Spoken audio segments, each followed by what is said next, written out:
Imagine you're lying perfectly still inside this massive humming metal tube, an fMRI scanner. Right. Not exactly the most relaxing environment. No, definitely not. And you're staring at a video screen showing a simple maze. You're controlling a small blue triangle, but relentlessly pursuing you through this maze is a virtual predator, like just a red dot. Ah, yeah, the mob's steady. Exactly. And this isn't just a fun video game. If that red dot catches your blue triangle, you receive a highly aversive, very real electric shock to your hand. Right, which completely changes the stake. Completely. And what they found is that when the dot is far away, you feel this low-level strategic anxiety. You're planning your route. But as that red dot closes in, as the threat becomes imminent, your brain physically shifts gears. It literally reroutes the blood flow. Yeah. The blood flow drains away from the sophisticated planning centers in your prefrontal cortex, and it plunges deep into the ancient primal survival circuits of your brainstem. You stop thinking, and you basically just start panicking. Yeah, that's the mob's virtual predator study from 2007. It is one of the most elegant demonstrations of how dynamic and physically grounded our emotional states actually are. It really is. It completely shatters the illusion that human beings operate as these purely rational, cold calculating machines.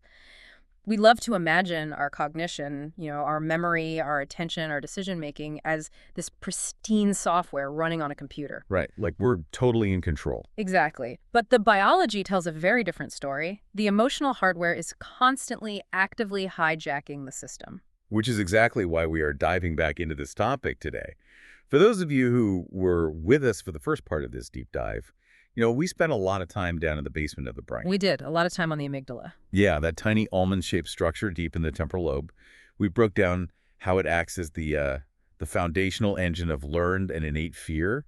We looked at synapses changing, the literal chemistry of associative learning. Right, the real micro-level stuff. But looking at the amygdala in isolation is kind of like looking at a spark plug and thinking you understand how a whole car drives.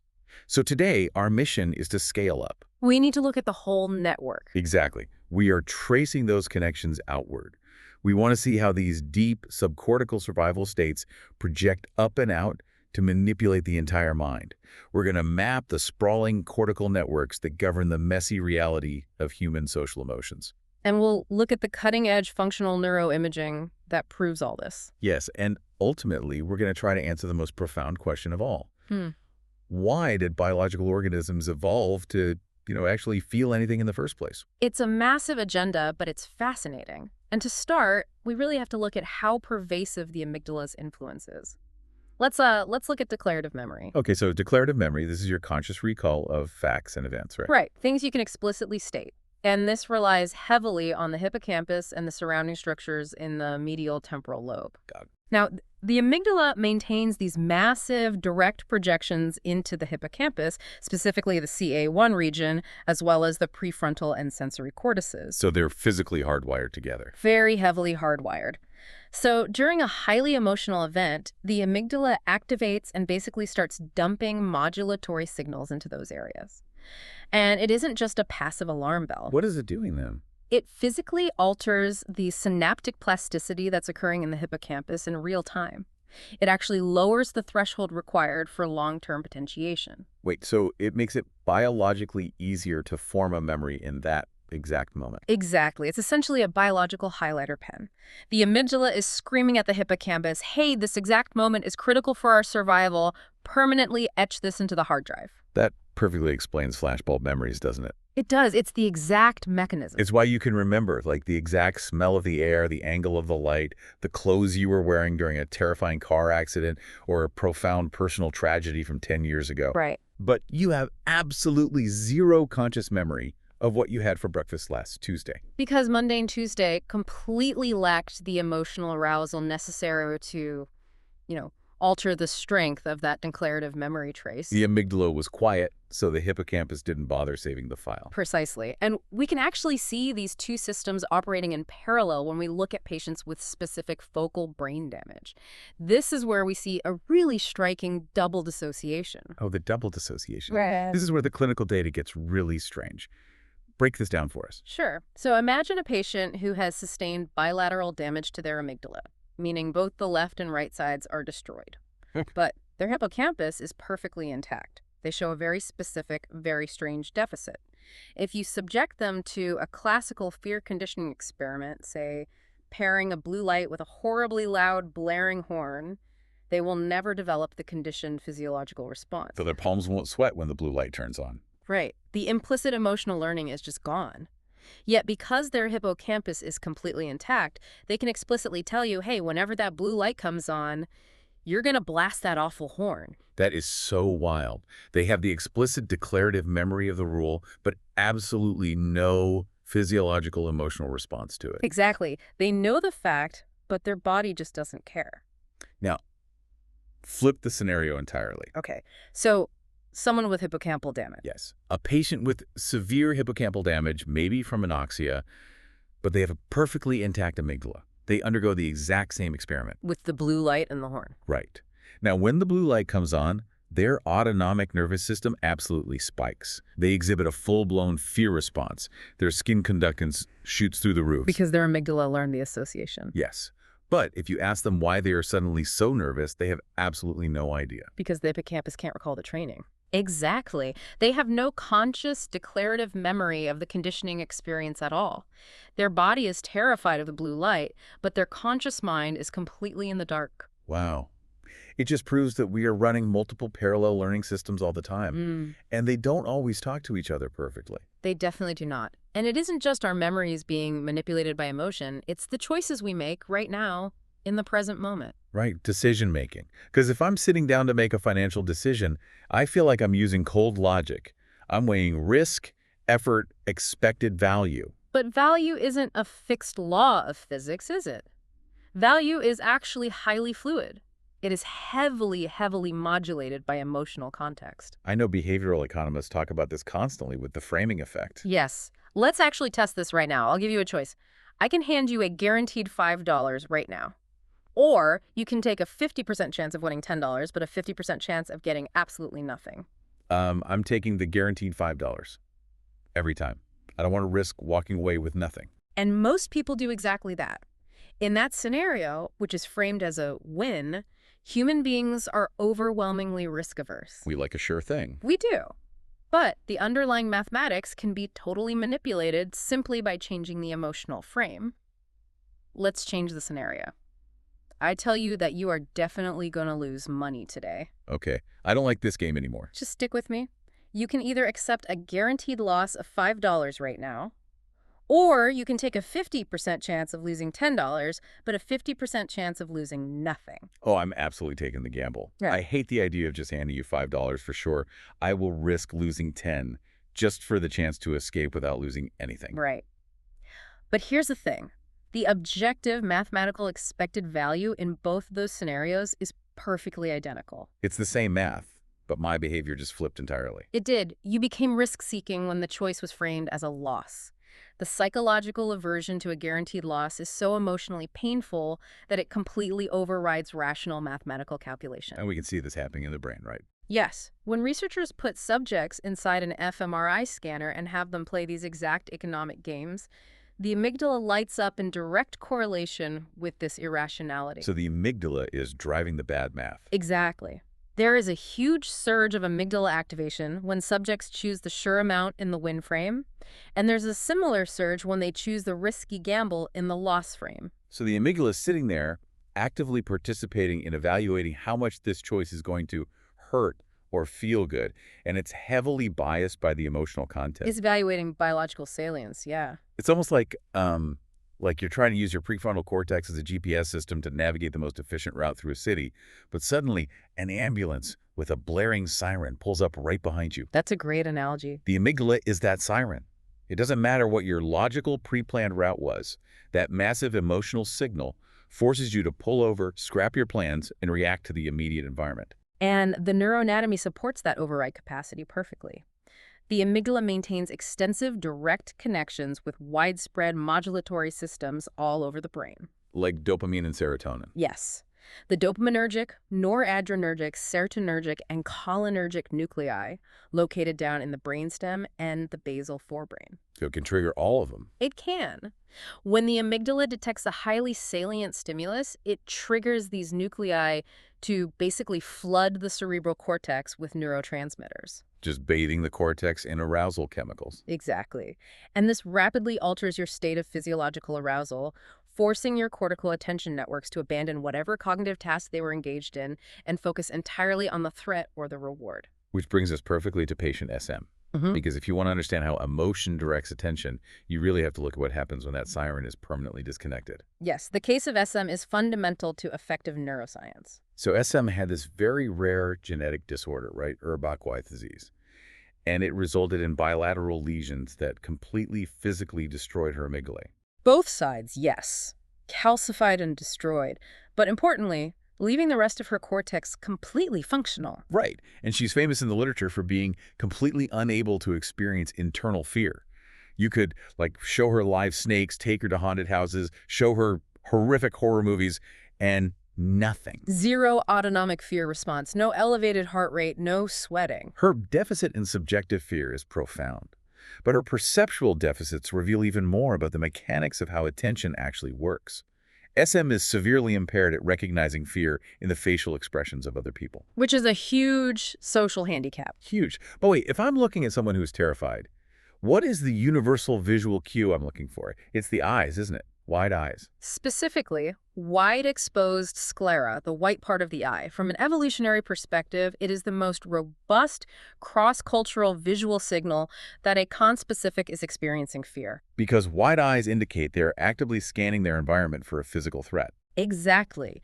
And when researchers used advanced eye-tracking technology to monitor exactly where healthy individuals look when they're asked to judge the emotion on a face, the data showed a rapid, spontaneous fixation right on the eye region. We just naturally zero in on the eyes. But SM doesn't do that. She does not. Her eye-tracking data shows her gaze just wandering aimlessly. She might look at the person's nose or their mouth. Just totally missing the most important data point. Right. Because she never fixates on the eyes, her visual cortex never gathers the necessary high-resolution sensory data to compute the emotion of fear. She literally misses the signal. But the crucial turning point in this research, and this is the part I find so fascinating, occurred when the scientists simply instructed her. They literally just said, look at the eyes. Yes, a simple verbal command. And when she was explicitly told to direct her conscious attention to the eye region, her ability to recognize fear in those faces immediately normalized. Her visual cortex was perfectly capable of processing it once it was pointed in the right direction. Which raises a massive mechanical question for me. If SM fails to look at the eyes without her amygdala, is the amygdala actually hardwired into our eye muscles? Like, is it a physical puppeteer yanking our gaze toward threats? Or is it just a crude alarm bell? Yeah, exactly. Yeah. Is it just telling the visual cortex, hey, whatever is in front of us is important, you should probably pay attention? This touches on a really major ongoing debate in affective neuroscience regarding the speed and the autonomy of the amygdala. Okay, let's get into the weeds here. So functional imaging studies often portray the amygdala as this highly automatic, non-conscious threat detector. The dominant theory for a long time has been that visual information reaches the amygdala via a very fast but very low-resolution low road. Straight from the thalamus. Yes, directly from the sensory thalamus, completely bypassing the slower analytical visual cortex. In this model, the amygdala senses the crude, blurry outline of wide eyes and instantly biases cortical attention networks to look closer.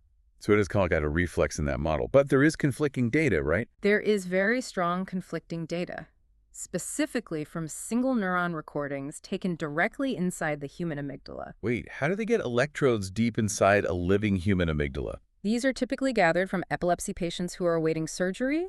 They have depth electrodes implanted to find the seizure focus, and scientists can ask them to do cognitive tasks while they're in the hospital. Okay, making use of a rare opportunity. Exactly. And these incredibly precise single neuron recordings suggest that amygdala neurons actually don't fire instantly to a face. They don't. No, they seem to require a bit more time, which implies that the visual cortex must actually do some preliminary processing and allocate some conscious attention first before the amygdala can fully parse the emotional significance of something as complex as a human face. Oh, wow. So it's not just a dumb, fast alarm. Right. The reality is likely a continuous, highly iterative feedback loop. So how does that loop work? Well, the amygdala gets a very crude thalamic ping, just a blip of data. And that is just enough to bias the visual cortex to shift attention. Then, the cortex feeds high-resolution data back down to the amygdala to confirm the threat. Okay, so they're talking back and forth constantly. Constantly. And what SM lacks is that initial vital tagging of biological relevance. Without that tiny initial ping from the amygdala, her attention just drifts, completely unanchored by any emotional gravity. Man, it's chilling to think about moving through the world without that automatic gravity pulling your attention toward danger. It really highlights how vulnerable we are without it. But the amygdala is fundamentally dealing with primal math, right? Predators, loud noises, sudden drops, things that can physically kill you right now. Yes, basic survival salience. But human beings live in a profoundly complex social web. We don't just feel physical fear. We feel embarrassment, guilt, profound empathy, moral outrage. A social emotion. Right. And to understand where those live, we have to move up the neuroaxis, out of the basement and up into the prefrontal cortex, specifically the ventromedial prefrontal cortex, or VMPSC. Yes, this is where it gets incredibly complex. And honestly, you cannot talk about the VMPSC without talking about the most famous construction accident in medical history. Phineas Gage, 1848. The legend himself. Yeah.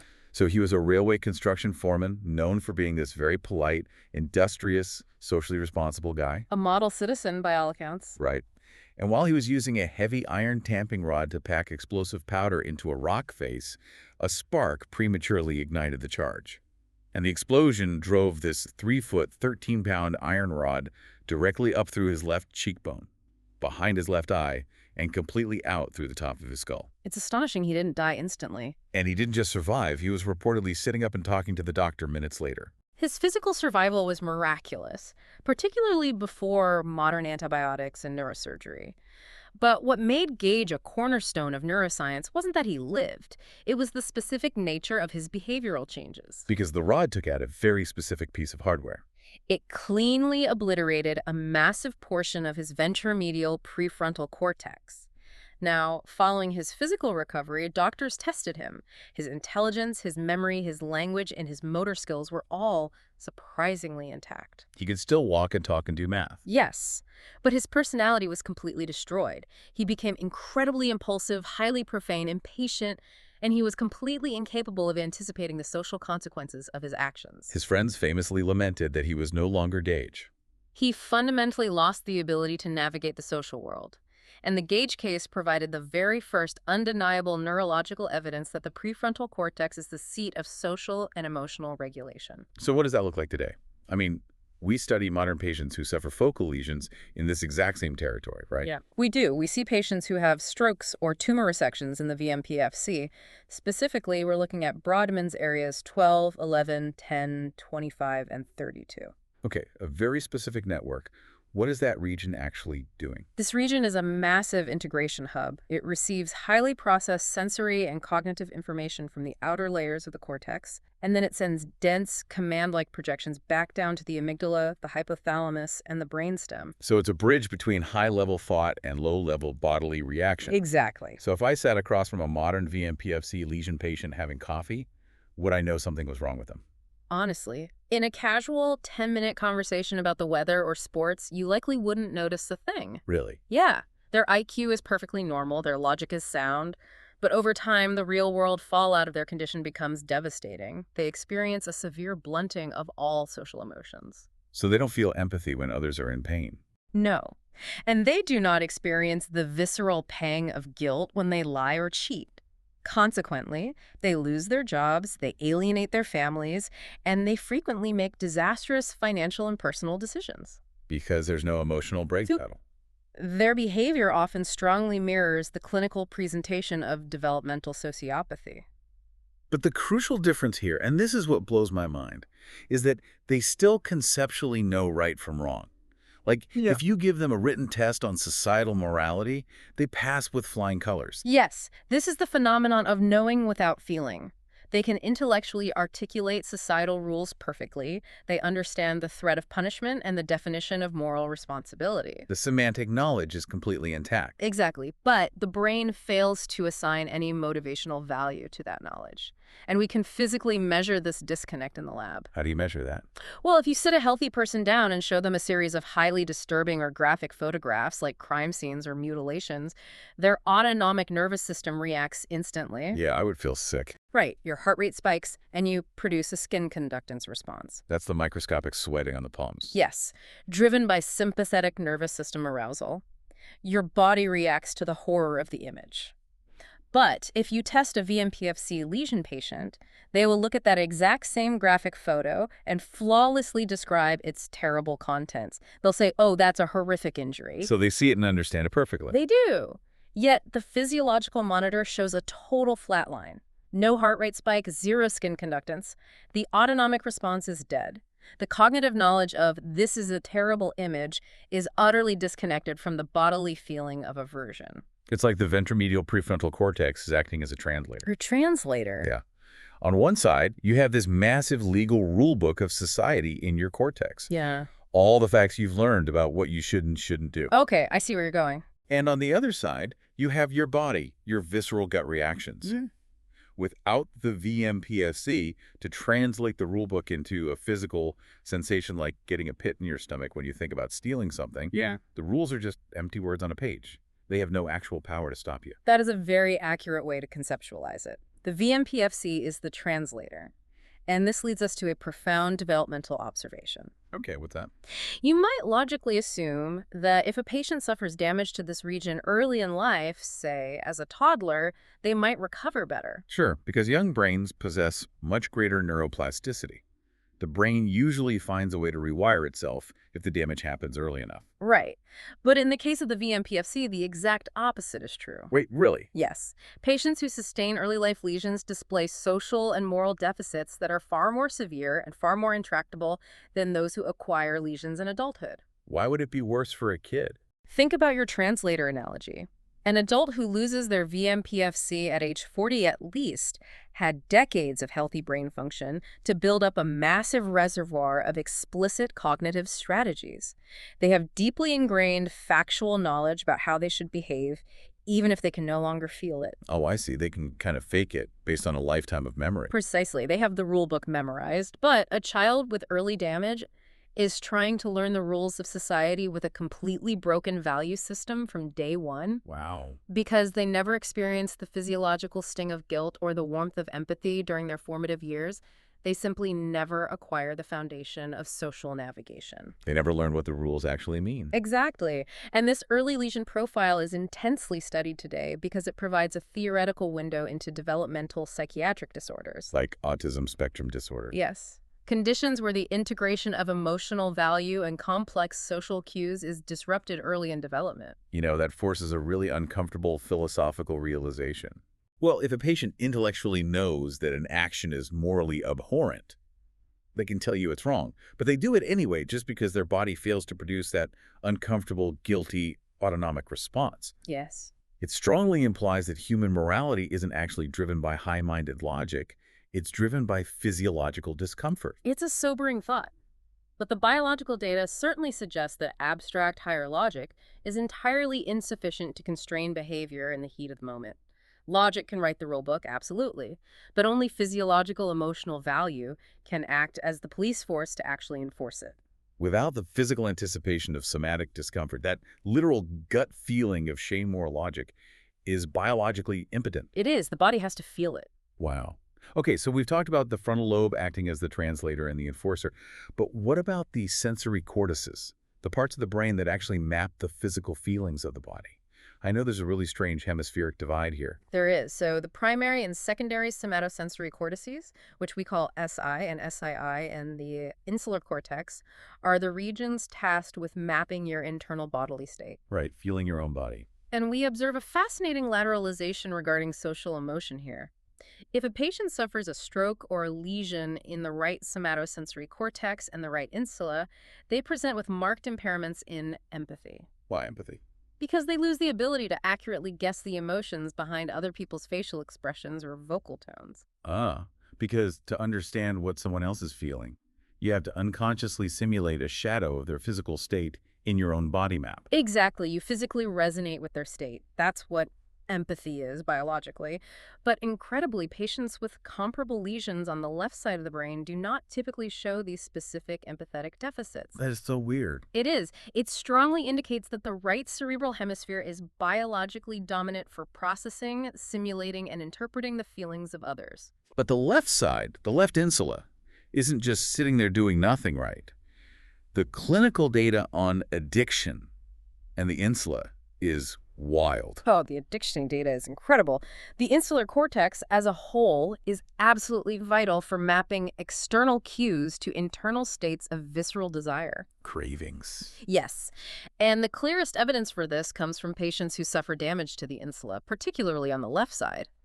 Neurologists discovered a miraculous, albeit completely accidental, side effect in some of these patients. What was it? Individuals who were severe, chronic, lifelong cigarette smokers would wake up from a stroke affecting their insula and simply never smoke again. Just like that. No withdrawal. No struggling with cravings. No conscious struggle whatsoever. They report that their body simply forgot the urge to smoke. That's amazing. The brain's ability to link the external visual cue of a cigarette to the internal visceral feeling of craving was physically severed.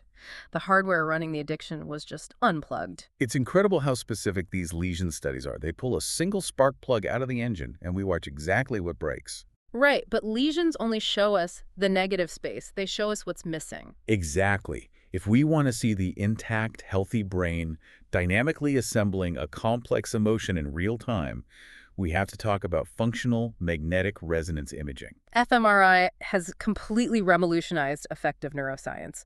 But it is really critical that we understand how the methodology of fMRI has matured over the years. Yeah, because early fMRI reporting was pretty rough. It was. A decade ago, you would see studies looking for simple, localized activation maps, and the media loved this. You'd see headlines like, "Scientists find the fear center of the brain," or "The happiness blob lights up." Right, like there's a little switch for joy. Exactly. But we now know, through massive statistical meta-analyses combining hundreds of fMRI studies, that this is fundamentally incorrect. There's no one spot. There is absolutely no single brain region that corresponds to a single emotion. You do not have a dedicated fear nucleus or a joy cortex. It's a network. It is a widely distributed, highly overlapping network. Emotions are whole brain states. So modern neuroscience has totally moved away from looking at the average blood flow in one large macro region. So what do they do now? Now, researchers use advanced machine learning algorithms. They feed the computer the raw data of the incredibly complex distributed patterns of activation across thousands of tiny three-dimensional pixels. We call those voxels, right? Right, voxels. And these algorithms look at patterns covering the entire brain simultaneously. So instead of looking for one big light bulb turning on the amygdala, the algorithm is looking at a constellation of thousands of tiny dimming and brightening lights across the whole brain. It's recognizing a pattern that is basically invisible to the naked human eye. Precisely. And by training these machine learning algorithms on massive data sets of subjects experiencing various emotions, the computer actually learns the specific brain-wide voxel pattern for anger versus fear versus disgust. That's wild. It is. We can now effectively decode the subject's emotional state based entirely on these brain-wide algorithms with startling accuracy. Which brings us right back to that virtual predator study we started the show with. The MOBS study, yes. When that red dot is hunting the subject in the scanner, we are watching one of those massive, brain-wide network shifts in real time, aren't we? We are. The MOBS study highlights the anatomical reality of escalating dread. Remember, fMRI measures hemodynamics. Blood flow. Right. It measures where the oxygen-rich blood is flowing to meet the metabolic demands of firing neurons. So when the virtual predator is far away, the subject is in a state of cognitive anxiety. They are calculating, if the dot moves left, I will move right. They're playing chess. Yes. And during that phase, blood flow is highly concentrated in the medial prefrontal cortex. This is the region engaged in complex planning, monitoring, and cognitive appraisal of future risks. But as the threat gets closer, the blood flow physically drops down the neuroaxis. It plunges. As the red dot closes in and the threat becomes imminent, the prefrontal cortex practically deactivates. It just shuts down. It does. The brain abandons slow, metabolically expensive cognitive planning. Suddenly, massive activation erupts in the periaqueductal gray, or the PAG. The PAG, that's a primitive structure located deep in the midbrain. Right? Very deep. The PAG is the command center for mounting immediate, unthinking, hardwired survival responses. Specifically, it coordinates the freezing response or explosive flight motor output. Just pure reaction. Yes. And this anatomical shift down the neuroaxis correlates perfectly with the subject's subjective reports. As the PAG lights up, they report that they stop feeling mild anxiety, and they start feeling intense, overwhelming panic and dread. It makes perfect sense biologically. I mean, when the threat is distant, thinking is your best weapon. But when the tiger is mid-leap, thinking will literally get you killed. Right. You just need pure motor reaction. Exactly. Are there other specific regions where we see this strong correlation between a localized network and a really powerful emotional state? Yes. One of the most clinically significant regions identified by functional imaging is the subgenual sector of the anterior cingulate cortex. The anterior cingulate, that's Brodmann's area 25, right? Yes, area 25. Neuroimaging consistently links hyperactivity in this specific region to the profound, heavy feeling of sadness. And this has become a huge focal point for depression research, hasn't it? Massive. Area 25 is uniquely hyperactive in patients suffering from bipolar depression and severe major depressive disorder. Furthermore, longitudinal structural MRI scans reveal that chronic depression actually causes a physical thinning of the cortical tissue in this region over time.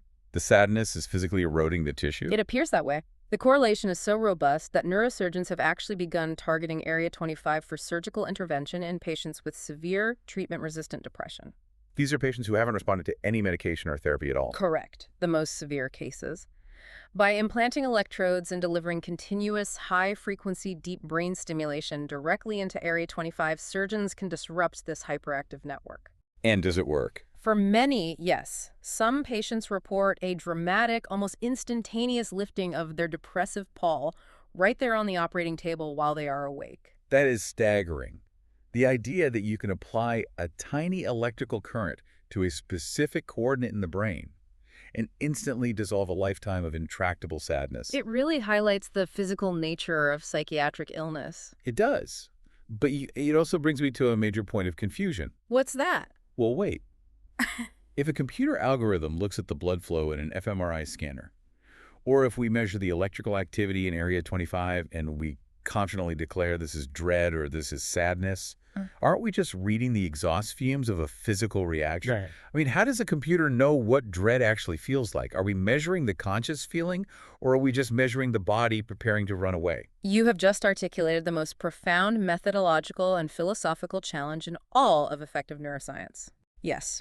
fMRI measures hemodynamics. It measures biological machinery executing a central state. When we see the PAG light up in the predator study, we're observing the brain preparing the autonomic nervous system, releasing stress hormones, and priming the leg muscles to sprint. The physical preparations. Right. We assume that the conscious, qualitative first-person feeling of dread emerges concurrently with those physical preparations. But you are entirely correct. The algorithm is classifying the physical state of the hardware, not the subjective experience of the software, Right. which forces us to confront the ultimate biological question. What exactly is a feeling? Where does the subjective experience actually come from? Which takes us entirely out of the cortex, out of the brainstem, and into the body itself. If we want to understand why emotions feel like anything at all, we have to talk about William James. 1890, the founder of American psychology. Yes. He proposed a theory that was so counterintuitive that people literally argued about it for 100 years. It was incredibly controversial. So the common sense view of emotion is linear, right? You are walking in the woods, you see a bear, you feel the conscious emotion of fear, and therefore your heart races and you run away. That's how it feels to us. But William James flipped the sequence entirely. He proposed the peripheral feedback theory. He argued that you see the bear and your brain's visual and subcortical threat detectors automatically trigger the physiological act of running. So your heart rate spikes, your breathing quickens, adrenaline floods your system all automatically. Yes, and it is your brain's subsequent perception of those bodily changes that actually constitutes the feeling, as he famously distilled it. We do not run because we are afraid. We feel afraid because we run. The physical reaction is the prerequisite for the feeling. Exactly. For decades, psychologists debated this, but modern neuroanatomy has largely proven them right. We now have an incredibly detailed map of the pathways that feed the state of the body back up into the brain. Okay, let's map it.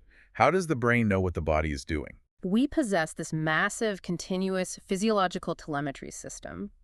It relies heavily on thin, unmyelinated C fibers and slightly thicker, lightly myelinated A-delta nerve fibers located throughout your entire peripheral nervous system. Now, these aren't the normal touch nerves, right? No, these are not the fast-conducting nerves that tell you that you are touching a soft blanket. These fibers are designed specifically to monitor homeostatic data.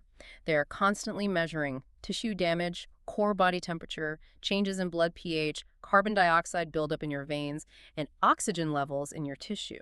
They are the biological check engine light for the organism.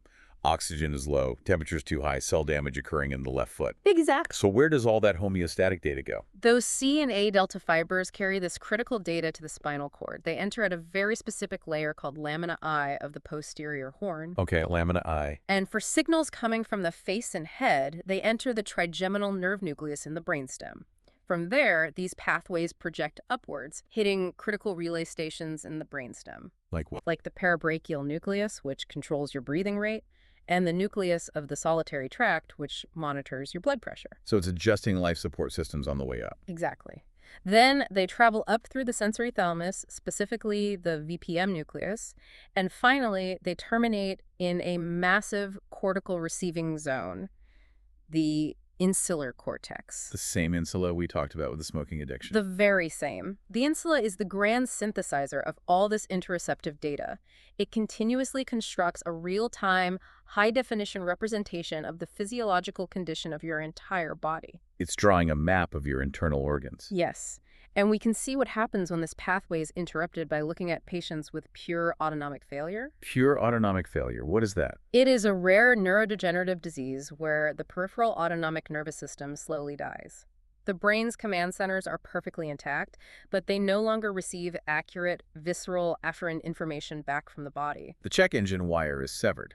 Yes. So William James's feedback loop is broken.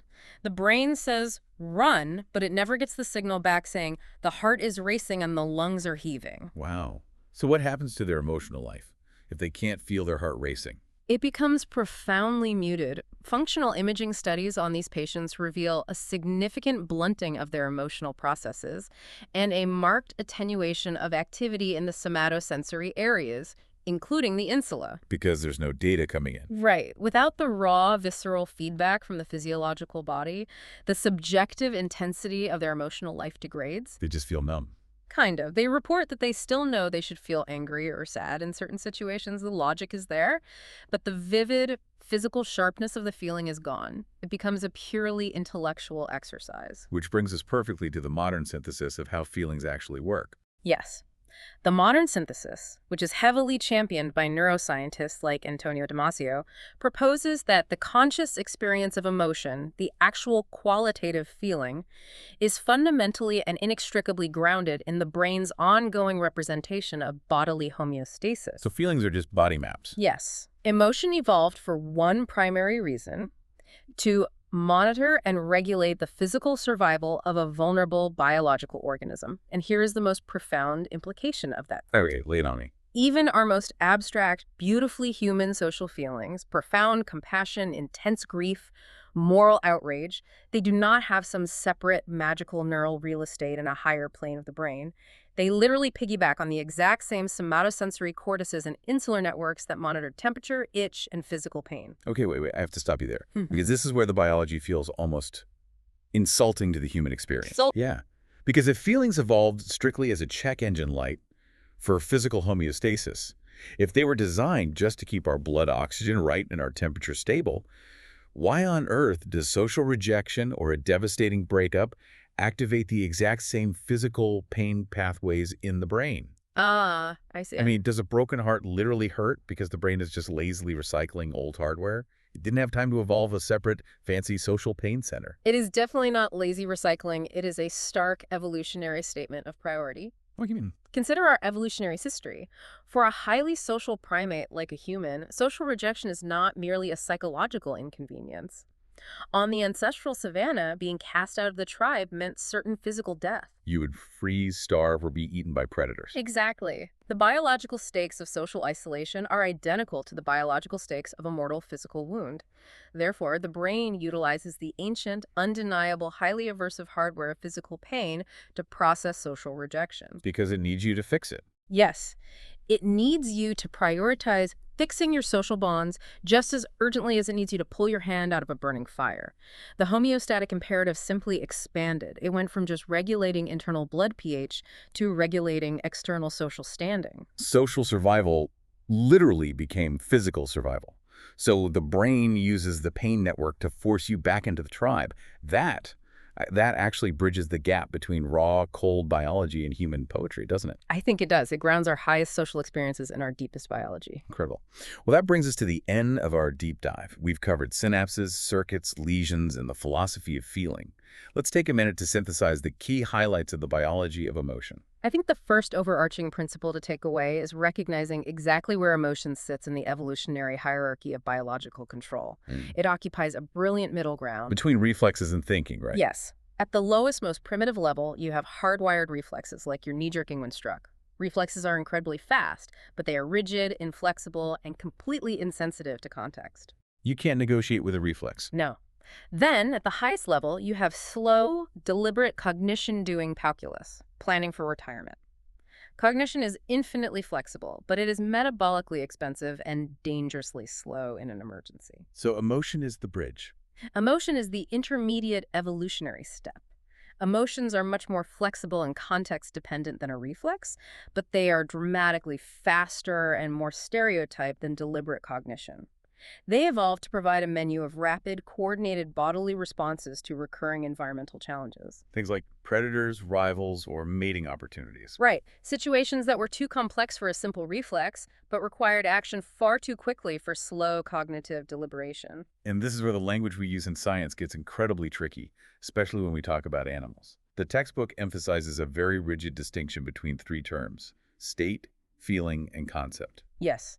Maintaining that distinction is absolutely critical for scientific rigor. Consider a common laboratory observation: a hissing cat facing down a strange dog. Okay, the cat is terrified. Well, when we measure the cat's vital signs, its elevated heart rate, its arched back, the cortisol flooding its bloodstream, we are objectively observing an emotion state. It is a measurable neurobiological reality coordinating a physical response. Right. The hardware is firing. However, we cannot know what the conscious, subjective feeling of that state is to the cat. We do not know what it feels like to be a cat. Furthermore, we can be absolutely certain that the cat lacks the human concept of fear. Because it doesn't have language. Exactly. It has no semantic language, no cultural category to reflect upon its own condition. Which raises a huge issue with how we report science. When we project our human vocabulary, our concepts, onto a hissing cat or a rat freezing in a box, are we fundamentally blinding ourselves to how the neuroscience actually works? It's a real danger. Like, should we stop using words like fear or anxiety in animal research and only talk about defensive survival circuits? Many leading affective neuroscientists advocate exactly that. They argue that everyday words like fear or happiness are incredibly muddy. They conflate the physiological behavioral state with the conscious feeling and the linguistic concept. You would just lump it all together. We do. Yeah. When studying human beings, this conflation is a nightmare to untangle because humans constantly blend all three. We feel our heart racing, we experience a subjective dread, and we immediately apply the label, "I am afraid."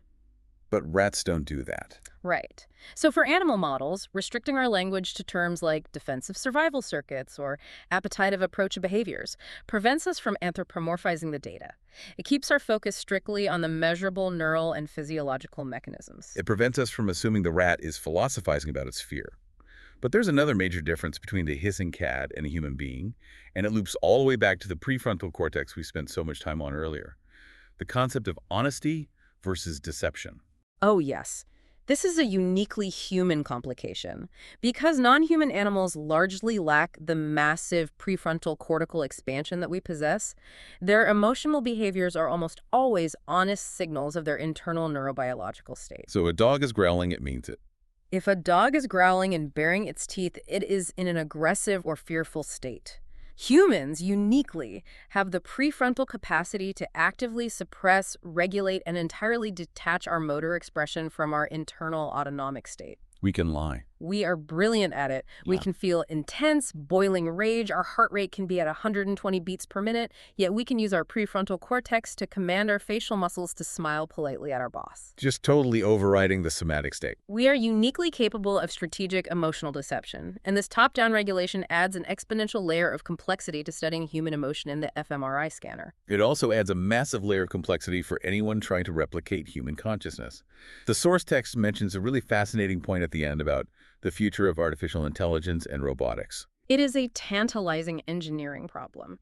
If engineers ever hope to build robots or AI systems that exhibit genuine, adaptive emotional behaviors, rather than just running pre-programmed conversational scripts, they cannot simply code a linear set of logical rules. Because logic is an emotion. Right. They must actually replicate this specific biological architecture.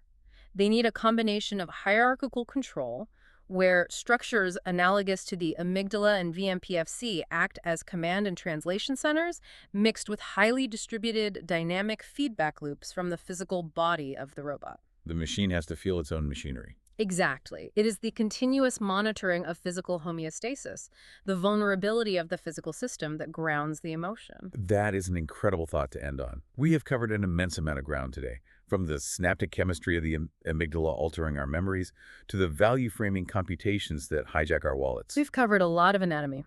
We really have. We've traced the tragic trajectory of Phineas Gage's tamping iron to understand how our social reality is constructed, and we've decoded the voxels of a brain in a state of dread.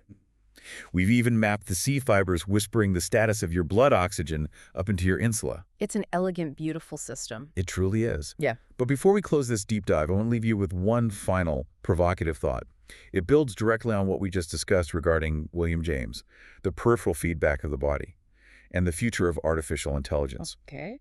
If the conscious experience of an emotion, the true, agonizing, or euphoric reality of a feeling, is fundamentally and inextricably bound to tracking a biological body's physical vulnerability. If it requires the constant monitoring of tissue damage, blood pH, and oxygen depletion, does that mean an artificial intelligence can never actually feel an emotion unless we intentionally design it to suffer physical breakdown? Must a machine be able to experience physical pain and eventually die in order to truly feel? That is the ultimate question. The next time you feel a sudden, overpowering wave of a complex social emotion, perhaps a pang of guilt when you tell a white lie, a flush of embarrassment in a meeting, or a surge of pride when someone praises your work, take a moment to pause. Notice your own physiology. Pay attention to the sudden shallowness of your breathing, the rising temperature of your skin, the subtle acceleration of your heartbeat in your chest. Recognize that beneath the lofty, abstract thoughts in your mind, there's an ancient homeostatic machinery humming beneath the surface, desperately working to keep you alive.